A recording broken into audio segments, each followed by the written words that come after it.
해저 이만리, 쥐베른 글, 챕터 3, 주인님 뜻대로 하세요. 제비 홉슨의 편지를 받기 3초 전만 해도 나는 북서쪽 백기를 탐험해볼 생각이나 일각고를 쫓아갈 마음 같은 건 전혀 없었다. 그런데 해군 장관의 편지를 읽은 지 3초 만에 나는 내 소명을 깨닫게 되었다. 이제 내 생의 유일한 목표는 사람들을 불안에 떨게 만드는 괴물을 처치하는 것이었다. 사실 나는 힘든 여행에서 돌아온 지 얼마 안 돼 몹시 지쳐있던 터라 좀 쉬고 싶었다. 오직 내 나라, 내 식구들, 식물원에 있는 나의 작은 숙소, 내가 무척이나 아끼는 귀하고 소중한 수집품들을 다시 보고 싶은 생각밖에 없었다. 그러나 이제는 이런 것들을 포함해 그 어느 것도 나를 막을 수 없었다. 나는 피로도, 친구도, 수집품도 모두 잊었다. 그리고 더 생각할 필요도 없이 미국 정부의 제안을 받아들였다. 나는 이렇게 생각했다. 모든 길은 유럽으로 통하게 되어 있잖아. 일각고래는 친절하게도 나를 프랑스 해안 쪽으로 데려다 줄 거야. 나를 위해서 유럽 근처 바다에서 붙잡혀 줄지도 모르는 일이지. 녀석의 상하 미늘창을 50cm라도 자연사 박물관에 갖다 놓을 수만 있으면 좋겠군. 하지만 그때까지는 태평양 북쪽에서 일각고래를 찾아 헤매야 할 것이다. 그것은 곧 프랑스 쪽과는 정반대 방향으로 가야 한다는 뜻이었다. 나는 다급한 목소리로 콩세유를 불렀다. 콩세유! 콩세유는 내 하인이다. 내가 여행할 때마다 항상 동행하는 충실한 청년이다. 나는 플랑드르 출신의 이 선량한 청년을 매우 좋아했고 그도 이런 내 마음의 충성으로 보답했다. 그는 침착한 성품을 타고난 데다 원칙을 잘 지키고 성실했으며 모든 일을 열심히 했다. 또 웬만한 일엔 놀라는 법이 없고 조언이라는 뜻의 이름을 가졌음에도 불구하고 누군가 부탁하지 않는 한 함부로 조언하는 법도 없었다. 식물원이라는 작은 세계에서 학자들과 자주 만나다 보니 콩세유도 나름 상당한 지식을 갖게 되었다. 그는 박물학 중에서도 동식물의 분류에 매우 정통한 전문가가 되어서 고개사처럼 민첩하게 문, 군, 강, 아강, 목, 과, 속, 아속, 종과 변종 사이를 자유롭게 돌아다녔다. 그러나 그의 능력은 거기까지다. 콩세유는 분류를 삶처럼 익숙하긴 했지만 그것에 대한 깊은 지식은 없었다. 말하자면 분류에 대한 이론에는 밝지만 실제적인 것은 거의 알지 못한다. 내가 생각하기로 그는 아마 향유고래와 보통 고래도 구분하지 못할 것이다. 어쨌거나 그는 정직하고 훌륭한 청년이다. 지금까지 10년 동안 콩세유는 내가 연구를 위해 가는 곳이면 어디든지 따라다녔다. 여행 기간이 아무리 길고 피곤해도 불평 한 번 하지 않았다. 중국이든 콩고든 아무리 먼 나라를 가더라도 군말 없이 가방을 쌌다. 그는 묻지도 않고 따라왔다. 게다가 아주 건강해서 어떤 질병에도 끄덕없었다. 근육도 탄탄했고 신경이 아예 없는 게 아닐까 싶을 정도로 당초에 긴장하는 법도 없었다. 그는 심신이 매우 안정된 청년이었다. 그때 콩세유는 30살이었다. 그의 나이와 내 나이의 비율이 15대 20이었으니 굳이 말하자면 나는 그때 40살이었다. 콩세유의 단점을 일부러 찾자면 딱 한 가지 있었다. 지독한 형식주의자여서 내게 말할 때도 꼭 3인칭을 쓴다는 것이다. 예를 들어 내게 식사하세요 하면 될 것을 우리 주인님께서 식사하시면 좋을 텐데요 하는 식이어서 어떤 때는 짜증이 날 정도다. 나는 들뜬 마음으로 출발 준비를 하면서 다시 한번 콩세유를 불렀다. 콩세유! 확실히 나는 이 헌신적인 청년을 신뢰했다. 평소 같으면 그에게 여행을 따라갈 건지 말 건지 굳이 묻지 않았을 것이다. 하지만 이번 여행은 기간이 얼마나 길어질지도 알 수 없고 순양하면 조각배처럼 침몰시킬 수도 있는 괴물을 쫓아다니는 위험천만한 여행이다. 그러니 제 아무리 의연한 남자라도 한 번쯤 생각해볼 일인 것이다. 콩세유는 과연 뭐라고 할까? 나는 세 번째로 목청을 높였다. 콩세유! 드디어 콩세유가 나타났다. 주인님께서 저를 부르신 걸까요? 불렀네. 여행 준비를 해두게.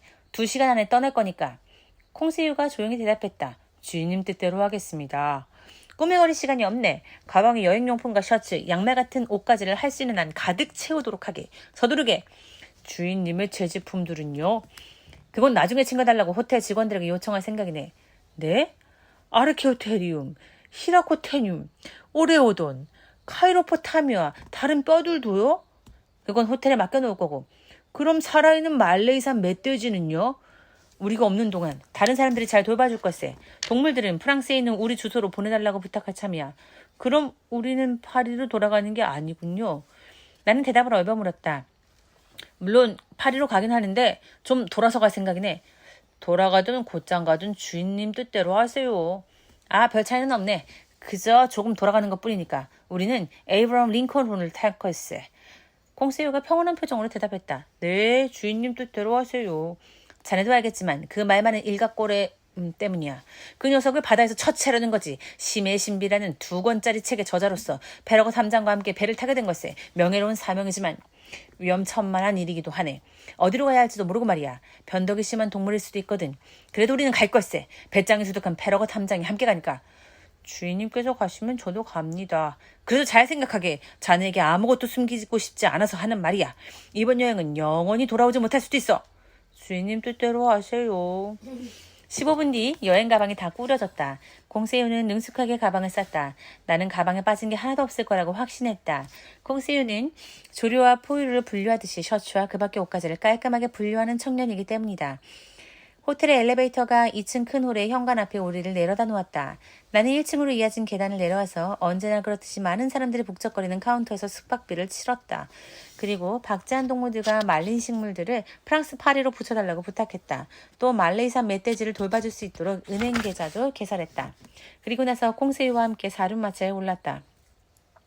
운임이 20프랑인 마차는 브로드웨이를 따라 유니언 광장까지 내려가서 4번가를 따라가다가 바우어리가와 만나는 곳에서 다시 캐서린가로 들어섰다. 마차가 멈춘 곳은 34번 부두였다.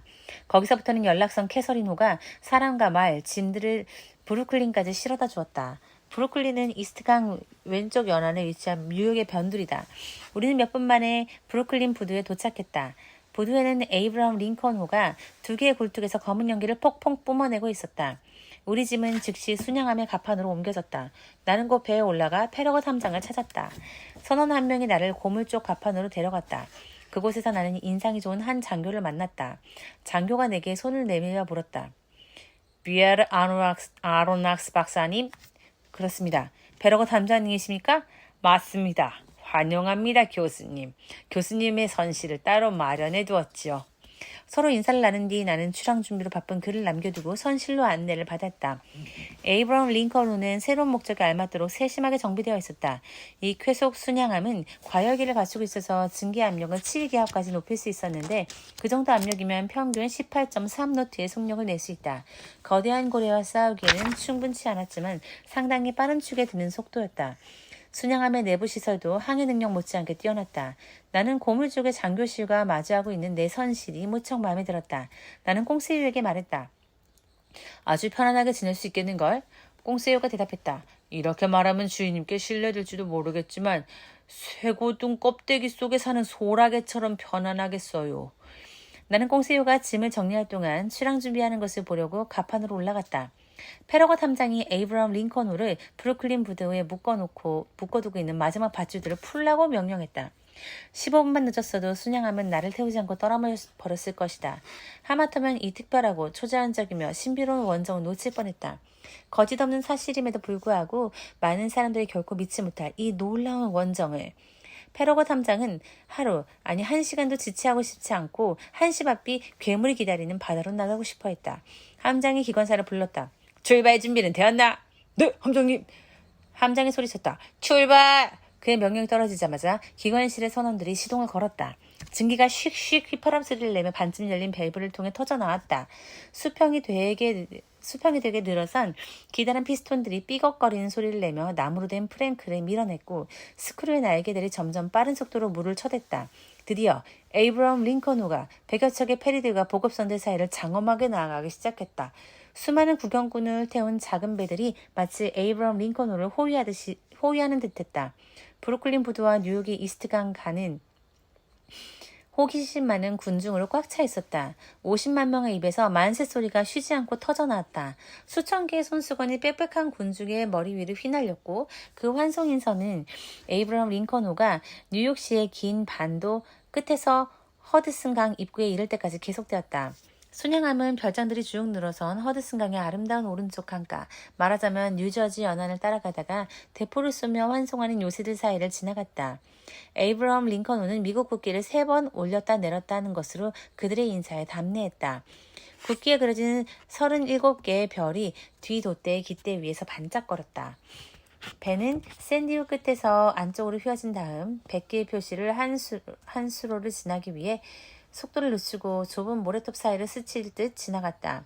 모래 언덕 위에서는 수천 명의 구경꾼이 또 한 번 박수와 환호로 우리를 환송했다.